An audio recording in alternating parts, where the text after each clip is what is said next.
what is restorative justice? It is a big question.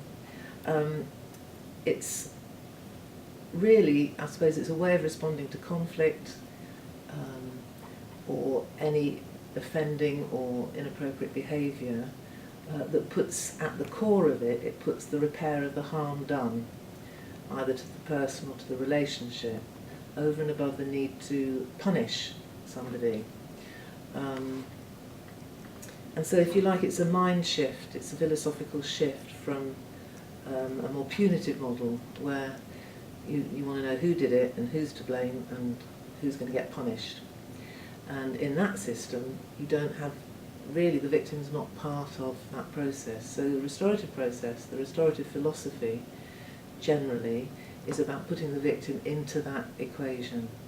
And so a very key part of restorative justice is the fact that you involve all the stakeholders, what we call stakeholders, which is the person who committed the offence, if it's an offence, the person who is the victim, or the person people most affected by that behaviour, and the community as well, within which this is happening. And by involving them in that process, whatever that process is, and there could be a number of different processes, you are actually re-empowering the people that need to be re-empowered. You are getting people to take responsibility for their behaviour. It's done in a non-judgmental way, impartial way, to the person who's organising that process. It's about telling the truth, it's about respecting one another, it's about lots of things, restorative justice. Okay, well, there's a lot of assumptions there, and one of the things that restorative practice does is try not to make assumptions. Until you ask a victim how they're feeling, you don't know whether they're angry or reluctant themselves. There's a fantastic quote actually by Marshall Rosenberg, who was he died actually this year, but he's a very, very well known on the international stage for nonviolent communication, and his definition of anger is that anger is a tragic expression of unmet needs. And so what we try and do in restorative practice is to try and meet people's needs, to find out what their needs are. So rather than assuming people will be angry, if you ask them how they're feeling about it and what they would like, then you're giving them that possibility. So you may take the anger away. It may be that they're very hurt. You know, what does anger mean? It may be that they're very frightened, they may be scared, the time might not be right. And the reluctance of the perpetrator, if we're talking about an offence, what does that mean, the reluctance? Maybe it's shame, maybe it's fear themselves, maybe it's a need to be understood as well. So it's a very, very complex process. But to go back to your question, I suppose, whatever it sounds like from the outside, the important thing is to ask those people involved about it for themselves, and then it's up to them. It's not us as professionals that can dictate that. We need to find out from them and take the lead from them.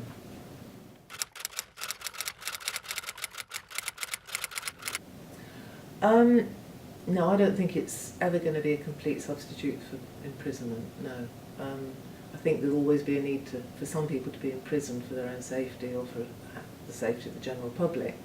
However, I think there probably are too many people locked up where an alternative approach has not ever been attempted or tried. And I think the point about restorative practice is if it's there to be offered, people can take it or reject it on both sides. And if it's rejected, then the consequence of rejecting it is maybe a prison sentence. But in the first instance, in some cases, I mean, it's a terrible generalisation really, it might be, the point is, do you offer it in the first place? Do you offer an alternative? And you can think there's plenty of people that get locked up and you think, oh, I wonder what's really going on in that case. Is it really necessary to lock them up? I wonder if that's actually satisfied the victim of the offence or not. Has that met everybody's needs? Probably the answer is not. It might have met the needs of the politicians to say that they're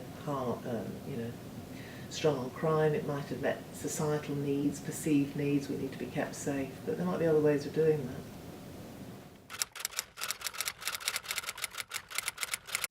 I think it should be a culture. It's like a cultural shift. If it could be embedded in, it's very difficult to embed restorative practice into an adversarial system where we want to punish and we want to find out who's done what.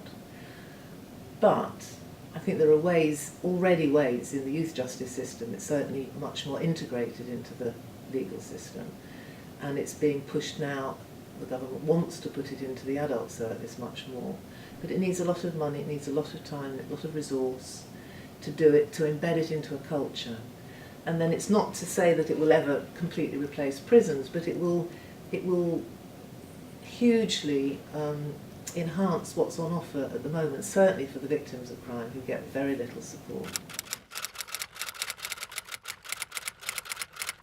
It is used in schools and in other institutions like housing associations, in companies, employment, where people are employed in companies. But they would not use the word justice. That's very ties it into the justice system. So in schools you talk about restorative approaches or restorative practice. And it's applicable to anything because it's about an approach to how you deal with conflict. And conflict is in our everyday life all the time. That's what happens. And it's how you respond, how people respond.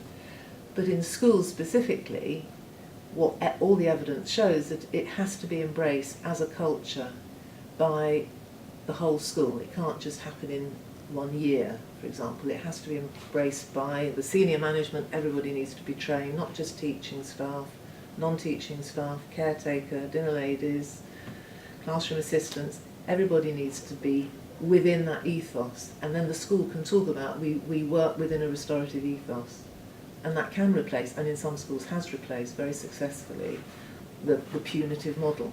But it doesn't mean to say you can't get, kids don't get, have to take responsibility for their actions. They do.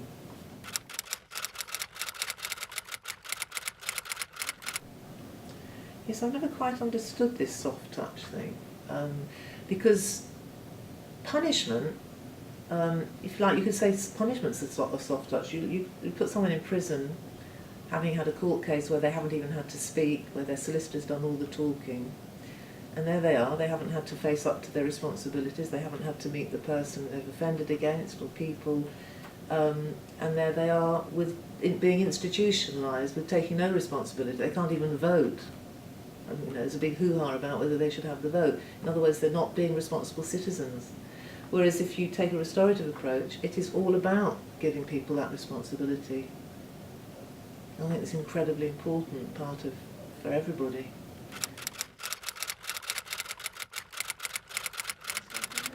Well, there might be, in which case the facilitator was good and well trained. If they felt it was a case they couldn't handle because they were influenced or biased, they would have to say, I don't think I can do this, and bring in a co-facilitator or someone else to facilitate.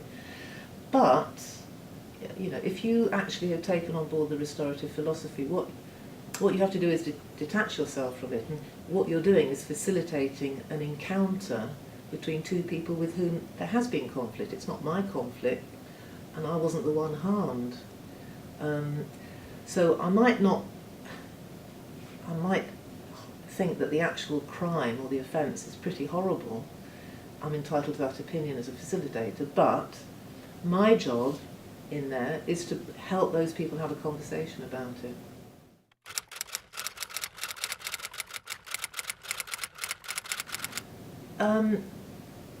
When you get to meet people, to be able to explain what it is and what you could offer them, there is a lot of interest. Sometimes it's actually literally hard to track down somebody. They don't answer phone calls, they don't respond to letters, you don't know if they're still living in the same address. And there's often a time lag between an offence being committed and then the young person actually going to court or being charged with it.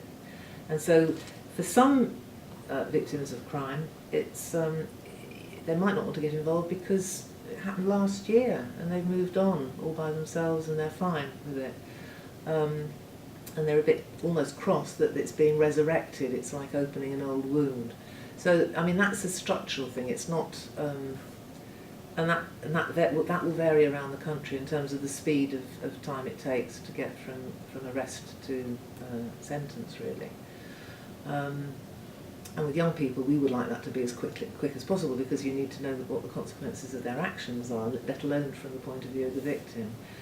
But you'd be surprised at how many people would do. It's not a huge take-up, but the ones that do take it up really do want to do it. They have got their reasons for wanting to meet the young person. In my case, we're talking about young people that are the perpetrators of the crime. They have questions they want to ask, and very often they do it for very altruistic reasons. They say, well, I know it's too late for me, but I would like to meet this person to make sure it doesn't happen to anybody else. And I've heard that many, many times. It's sort of, people do it for very good reasons.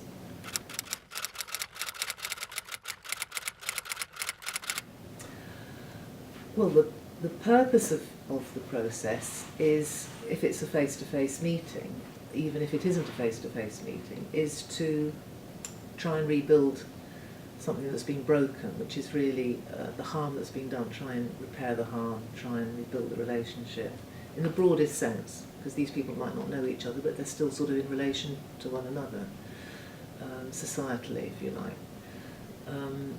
So what you're doing for the victim is you're putting them into the process, you're offering them that place, and it can be very, very empowering. You're acknowledging what's happened to them, they're hearing that acknowledgement, they're getting an opportunity to talk about what happened to them, either to the facilitator or to the young person later on down the road of preparation. They may or may not get some reparation, it depends what they want to get out of it. They may just want an apology and that's enough. Very often just the acknowledgement that this has happened to them is enough. Sometimes they get financial reparation, which they're very, very happy with. From the young person's point of view, I think a lot of them come at it's a nerve-wracking experience for them, but I think what they get out of it is a sense of they've done something to try and put it right. They've actually answered questions, they've explained, and they very often had a fantastic response. So what they get in the actual meeting, you can see this process happening, this relationship, this rebuilding of. For the young person, it's the opposite of stigmatisation. It's being accepted back, if you like, into the community, and they can feel really great about it afterwards. They feel, wow, I said sorry. She listened or heard what I said. I can draw a line under that now. The word closure is a bit of a tricky one, because you don't guarantee that. That's up to them to say whether they feel they've got that sort of sense of closure or not.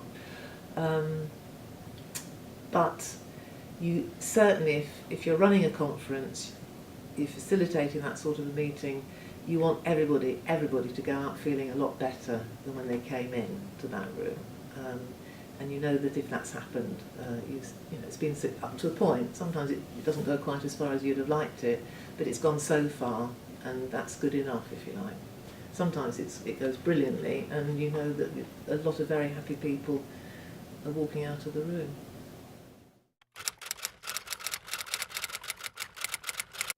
To increase uptake, I think it's a slow build of a culture where this is an accepted thing that happens. Unfortunately, you can get very bad press on this, and you get horrible headlines, and people can get the wrong idea about what it is. So I think some good press, probably some good marketing. I don't mean it as in spin, I mean as in telling people what can actually happen, hearing people's experiences of what happened when they met the perpetrator of the crime that they were affected by. I think they're the ones, actually, other victims, if you like, are the people that could spread the word about how beneficial it was for them, because they're the ones that have had the experience of the crime, and they're the ones that have had the experience of the restorative process that they might have been involved in. But at the end of the day, if people don't want to, for whatever reason, that's their prerogative.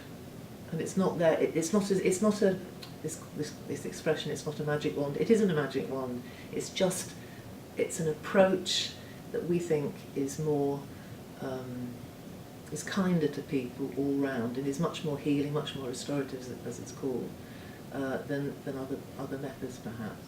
But it's not to be compelled, and it's not always right or appropriate, and it all depends on the individual cases really.